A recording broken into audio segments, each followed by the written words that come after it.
नमस्कार। आज का जो टॉपिक आपने स्क्रीन पे देखा, analysis of section 12A for withdrawal of the CRP process, कहने को ये बहुत एक टेक्निकल सब्जेक्ट लगता है, but that is not so the case. Simply speaking, जो टॉपिक है वो ये है कि अगर एक बारी इंसॉल्वेंसी पिटिशन स्टार्ट हो जाती है, चाहे वो सेक्शन 7 में हो, 9 में हो या 10 में हो, यानी कि या वो जो है किसी फाइनेंशियल क्रेडिटर के इनिशिएट करने पे हुई हो, या ऑपरेशनल क्रेडिटर के, या फिर कंपनी ने खुद की हो, तो क्या उसके बाद उसको विड्रॉ किया जा सकता है कि नहीं, और अगर किया जा सकता है तो उसका प्रोसेस और प्रोसीजर क्या है। तो टॉपिक सिंपली स्पीकिंग हमारा आज ये है। Now The obvious question that arises is कि क्या वो इतना कॉम्प्लेक्स इशू क्यों है कि उसको हम आज डिस्कस करें। अगर एक पिटिशन फाइल हो सकती है लॉ में, तो वो विड्रॉ भी हो सकती है, ये एक कॉमन कानून है। मगर आईबीसी के जो कॉन्टेक्स्ट में ये ऐसा नहीं है। आईबीसी में इसका एक महत्व है, वो ये है दो वजह से। पहला ये कि जब एक इंसॉल्वेंसी पिटिशन शुरू होती है तो वो एक प्रोसीडिंग इन रेम बन जाती है। मींस सिंपल तरीके से फिर मैं बताऊं कि जिसने उसको फाइल किया है वो पीछे हो जाता है और वो एक कलेक्टिव क्रेडिटर्स पिटिशन बन जाती है। वो उस क्रेडिटर की पिटिशन नहीं रहती है, या वो जिसने कंपनी ने फाइल की थी वो उसकी वो एप्लीकेंट या पिटिशनर नहीं रहता है। It becomes a collective proceeding of all the stakeholders. Second issue ये है कि हमारा जो आईबीसी लॉ है वो क्रेडिटर इन कंट्रोल रिजीम पे बेस्ड है, which means that once an insolvency petition starts, it is the creditors who dictate the direction and the culmination of the proceeding by virtue of their commercial wisdom. That is, again, simply speaking, what the inherent principle is. So,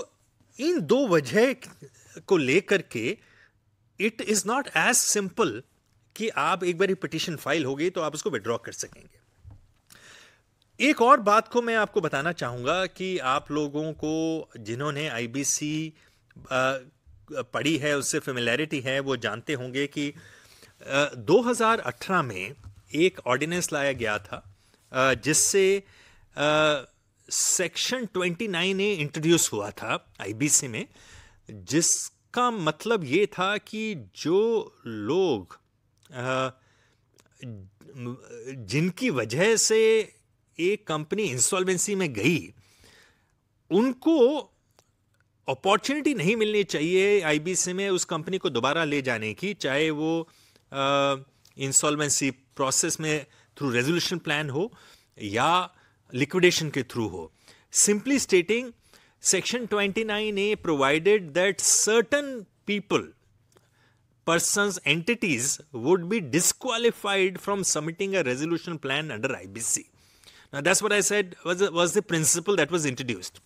Now, which really also meant that, as was stated by the then Honorable Finance Minister Mr. Jaitley in the Parliament, that the intent behind introducing Section 29A and creating a class of persons and bodies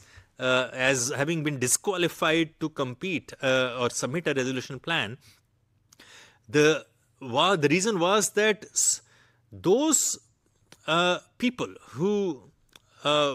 were not bona fide defaulters should not get advantage, should not be able to take advantage of insolvency process and take their companies back at a discount by getting big haircuts from the lenders. Having said that, 29A recognized that this was only meant for dishonest borrowers and not for bona fide borrowers. So अगर ऐसे कुछ promoters रहे हों जिनकी अपनी खुद की गलती की वजह से, नेग्लिजेंस या आप कुछ भी कह सकते हैं, उसकी वजह से कंपनी इंसॉल्वेंसी में नहीं गई, कई एक्सटर्नल फैक्टर्स हो सकते हैं, तो उनको भी उनको मौका दिया जाना चाहिए, क्योंकि लेंडर्स के साथ उनका ट्रस्ट डेफिसिट नहीं होगा और इसलिए उनको डिस्क्वालीफाई करना फेयर नहीं होगा। तो सेक्शन 12A की इंट्रोडक्शन जब हुई, वो इन बातों को ध्यान में रखते की गई। एक तो ये कि वो प्रोसीडिंग्स इन रेम बन गई है, बट इसका मतलब ये नहीं है कि अगर कोई सेटल कर लेता है तो उसको रास्ता नहीं होना चाहिए, और उसी तरह से 29A में सारे रास्ते बंद नहीं होने चाहिए, एक दो विंडोज ओपन होनी चाहिए for those bona fide promoters who still have the confidence of the lenders,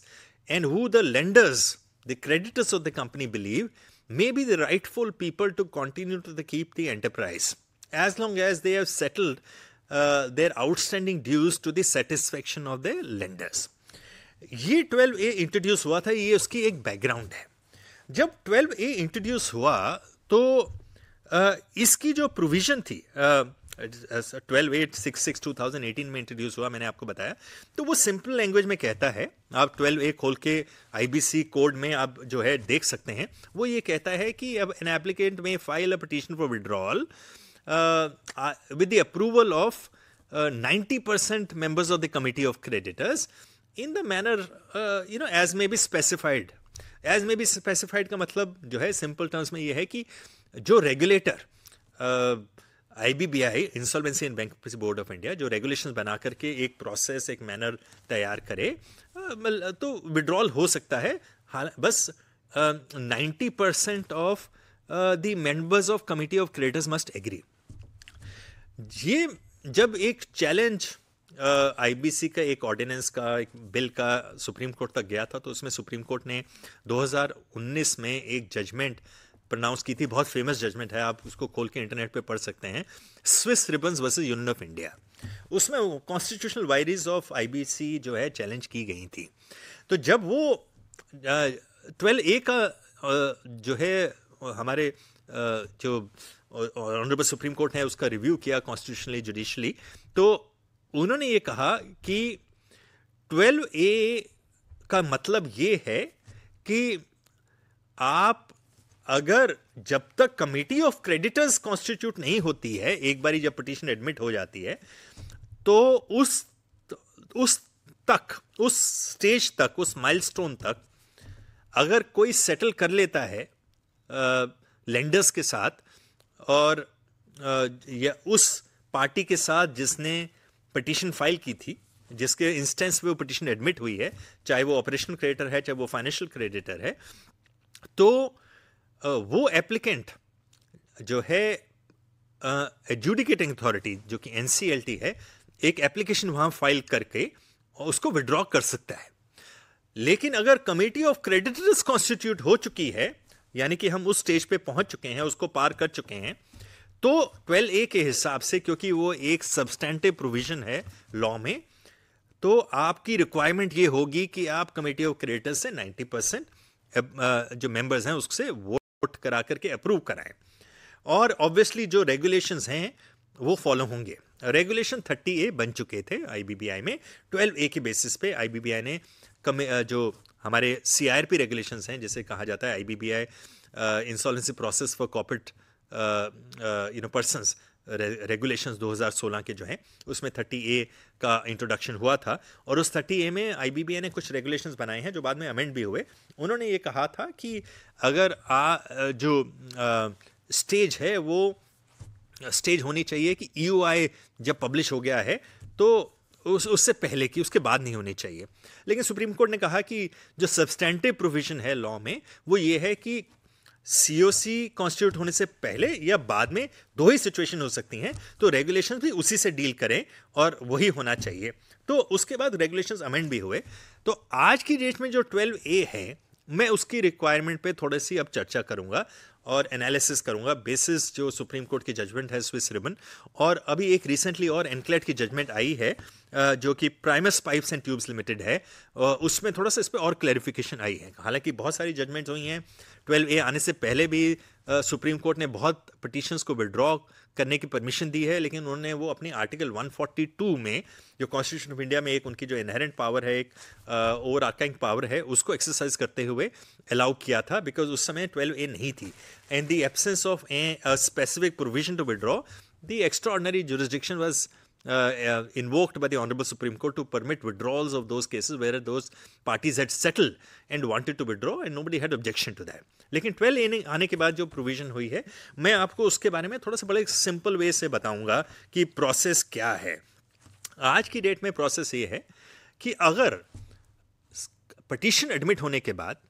और कमिटी ऑफ क्रेडिटर्स कॉन्स्टिट्यूट होने से पहले, जो कि लॉ के हिसाब से, आईबीसी के हिसाब से 30 दिन के अंदर होनी चाहिए है, और उस 30 दिन के अंदर भी एक प्रोसेस है। 3 दिन पिटीशन के एडमिट होने के बाद जो है आपको आईआरपी जो अपॉइंट होता है उसको एक एडवर्टीजमेंट निकालनी होती है, पब्लिक अनाउंसमेंट निकालनी होती है इनवाइट करने के लिए क्लेम्स। उसके बाद 14 दिन का वक्त होता है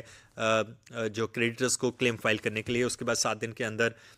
जो है आईआरपी को एनालाइज करके, वेरीफाई करके और कमिटी ऑफ क्रेडिटर्स कॉन्स्टिट्यूट करनी होती है, रिपोर्ट फाइल करनी होती है एडजुडिकेटिंग अथॉरिटी को और आईबीबीआई को भेजनी होती है। 30 दिन के अंदर एक किस्म से कमिटी ऑफ क्रेडिटर्स कॉन्स्टिट्यूट होनी है। तो मैं सिंपली स्पीकिंग ये कहूँगा, कभी वो 30 दिन से 1-2 दिन इधर उधर हो जाती है, पहले हो जाती है, कभी थोड़ा देर से भी हो जाती है, मगर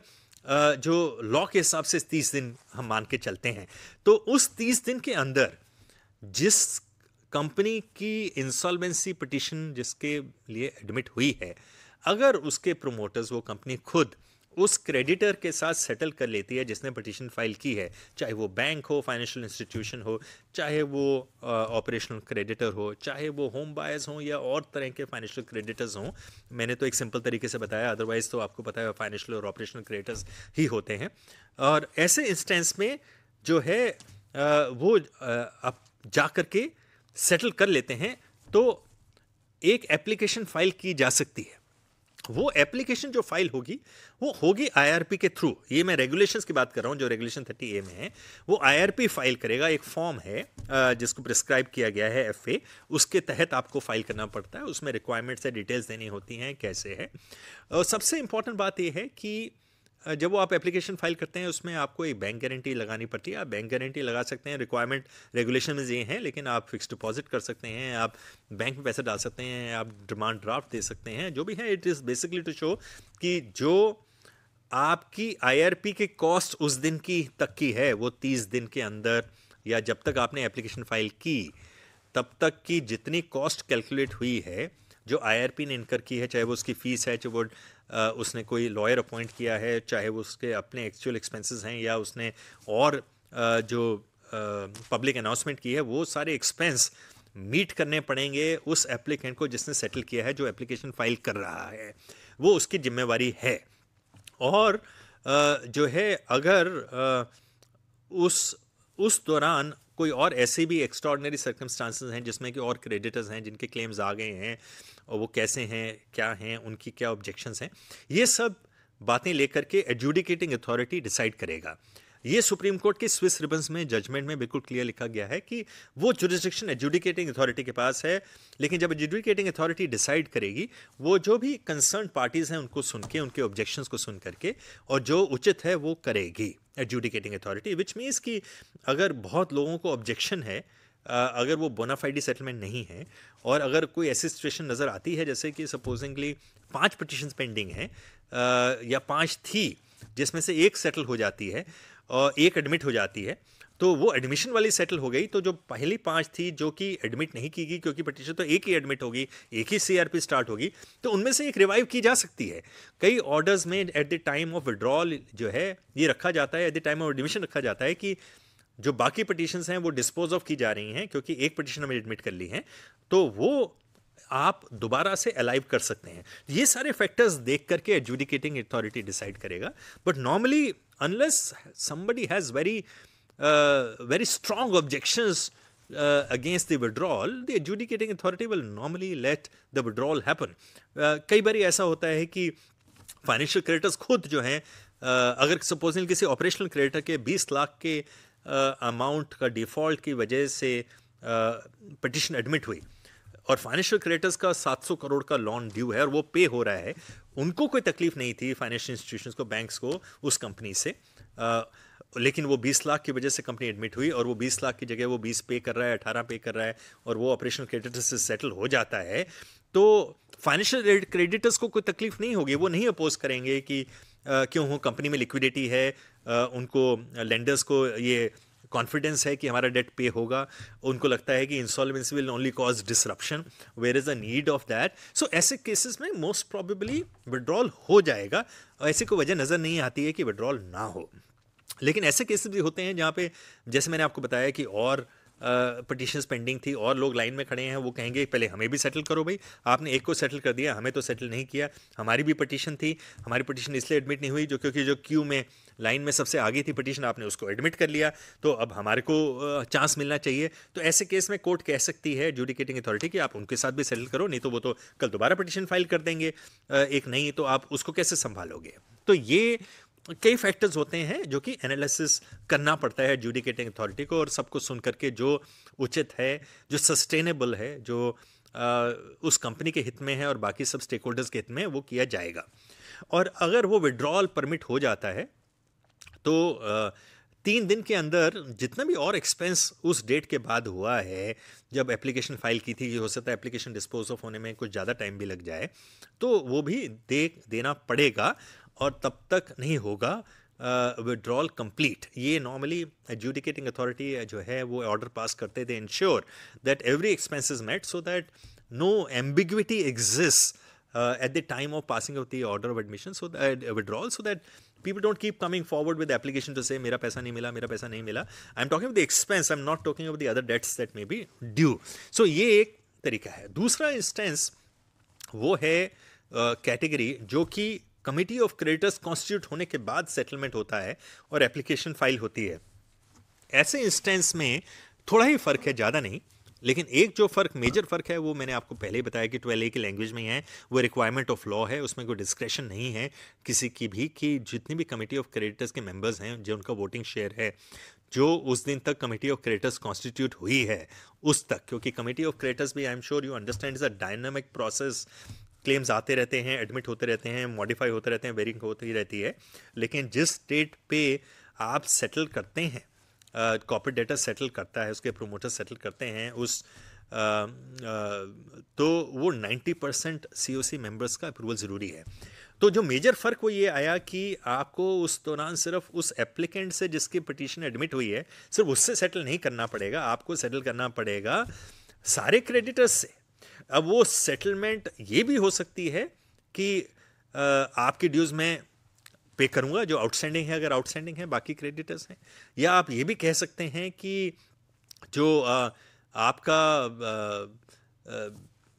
ड्यूज़ अगर नहीं है और पे हो रहा है ऑलरेडी, तो फिर क्या क्या परेशानी है। तो मैं उस तरह से समझता हूँ कि वो फैक्ट्स और सर्कमस्टांसिस पे डिपेंड करेगा। It's very very difficult to say कि आपका कमिटी ऑफ क्रेडिटर्स में एक स्टैंडर्ड रूल क्या होगा। स्टैंडर्ड रूल और प्रिंसिपल सिर्फ एक ये है कि 90% of the committee of creditors members by voting share should approve. That is what is the requirement of law. Now, that requirement of law can be satisfied in a number of ways. It doesn't necessarily mean that you have to pay the outstanding dues of all. It all depends on how you're able to get an agreement from from 90% of the members of the COC to agree to allow the withdrawal to take place. और जब वो withdrawal का procedure की बात आती है, अगर जो है आप agree कर लेते हैं 90%, तो उसका जो प्रोसेस है वो भी लगभग जो प्रोसेस है वो सिमिलर ही है जैसे मैंने आपको पहले बताया in the case of those settlements which take place before the constitution of the committee of creditors. सिर्फ ये है कि हाँ, ऐसे केस में क्योंकि थोड़ा सा IRP की कॉस्ट की जगह CRP कॉस्ट भी ज़्यादा बढ़ जाता है, क्योंकि वक्त गुजर जाता है, और जब वक्त गुजर जाता है तो क्या आप ऐसे केस में एक्सपेंस बढ़ जाएगा, तो आपको वही बैंक गारंटी देनी है, बताना है कि मैं जितने भी एक्सपेंस है मैं पे करूँगा, चाहे वो IRP का हो, चाहे वो CIRP का हो। चाहे IRP की कॉस्ट भी CRP कॉस्ट होती है, बट कहने का मतलब यह है कि द कॉस्ट एक्सपेंड्स। और अगर उस दौरान COC के कॉन्स्टिट्यूट होने के बाद आप एक्सप्रेशन ऑफ इंटरेस्ट इशू कर चुका है IRP, inviting the prospective resolution applicants to submit a plan, basically an expression of interest to submit a plan, तो उस एप्लीकेशन में रेगुलेशंस की रिक्वायरमेंट है कि आपको जस्टिफिकेशन देनी पड़ेगी कि क्यों इस स्टेज पे सेटलमेंट किया जा रहा है, जब आप सिर्फ committee of creditors he constitute नहीं होगी है, उन्होंने एक डिसाइड कर लिया है कि कैसे EOIs इनवाइट की जाएंगी, क्या टर्म्स होंगी, क्या जो है EOIs की क्वालिफिकेशंस होंगी। तो ऐसे स्टेज पे आकर अगर विड्रॉल कर रहे हैं आप, जिसे कहते हैं पानी जो है lot of waters has pass through from under the bridge, तो ऐसे स्टेज पे आपको जस्टिफाई करना पड़ेगा ताकि जो एडजुडिकेटिंग अथॉरिटी है उसके पास एप्लीकेशन के तहत मटेरियल हो टू कंसिडर कि क्यों इस केस में despite this stage of the IBC और the CIRP that it has reached for that particular corporate debtor the withdrawal should be permitted. ऐसे बहुत एग्जाम्पल्स हैं, ऐसे बहुत केसेस हैं जहाँ पर COC के कॉन्स्टिट्यूशन के बाद, ना सिर्फ COC के कॉन्स्टिट्यूशन के बाद, EOI होने के बाद ऐसे भी केसेस हैं जहाँ पर रेजोल्यूशन प्लान सबमिट हो चुके हैं, कंसिडर हो रहे हैं, जहाँ विड्रॉल परमिट किया गया है। लॉ में कोई बार नहीं है COC के कॉन्स्टिट्यूशन के बाद किस स्टेज पे आकर की द बक विल स्टॉप और is the hard stop for the purpose of withdrawal. आप किसी भी स्टेज पे कर सकते हैं। आपको 90% of the members of the board of the committee of creditors you have to bring on board. You also have to meet the cost, you have to justify to the adjudicating authority, you have to convince them and persuade them. The application has to be filed by the IRP on behest of the applicant. And as I mentioned, that at the end of the day, it is still a discretion of the adjudicating authority. Now, that's the legal position that withdrawal application is a matter of right if you have settled. But on what terms the withdrawal should be permitted is a matter of discretion of the adjudicating authority. And the law, although does not say it in black and white in terms of the content of the statute, but Swiss Ribbon very clearly says that the adjudicating authority has to satisfy itself about the bona fides, about the justification, and how it serves the greater interest of the stakeholders and would be in the interest of all to permit withdrawal. ये fact और circumstances में permit होगा, but ordinarily I have seen from my experience as a practitioner that if an application is brought out and all the regulations are met, the principles laid down by the Swiss ribbons are met, the court adjudicating authority would ordinarily allow withdrawal. मैं एक बात और कहना चाहूँगा मैं आपको कि अभी जो रीसेंट जजमेंट आई है जिसकी मैं आपको बात कर रहा था, प्राइमस पाइप्स, उसमें एक डिस्टिंक्शन आई है, मैं 2 मिनट में बस उसके बाद रैप अप करूंगा कि उसमें द एपेलेट ट्राइब्यूनल ने ये कहा है, जो national company law appellate tribunal ने, कि अगर पटिशन फाइल हुई है या सेटलमेंट हो गई और पटिशन फाइल हो गई है COC कॉन्स्टिट्यूशन से पहले, लेकिन जब वो पिटीशन पेंडिंग थी उसके डिसाइड होने से पहले कमिटी ऑफ क्रेडिटर्स कॉन्स्टिट्यूट हो गई क्योंकि कोर्ट ने स्टे नहीं किया था या और भी स्टेज आगे चली गई है, तो as long as the payment was made as was promised, then it doesn't matter that the committee of creditors was constituted. It will not require then therefore that the COC's 90% approval is required. COC 90% approval will not be required in such cases where the application was filed before constitution of COC and the COC got to be constituted during the pendency of such application, before such application was decided. No, why should the applicant be prejudiced because of the fact that that no stay was granted, despite the fact that the settlement had been reached and the payment had been made? And that is a very recent judgment, and therefore, if at all there was any lack of or any further clarification, if I may say, required, 12A is still, as my last comment I may say, is if I may say in two comments, last comments. One, 12A is in a way a window that opens up for those to whom the doors were shut under 29A. It allows right people to withdraw. And secondly, 12A is again something which we seen as a part which sort of allows people to wind up a CRP which is unwanted. Thank you so much. I hope you find this particular session useful.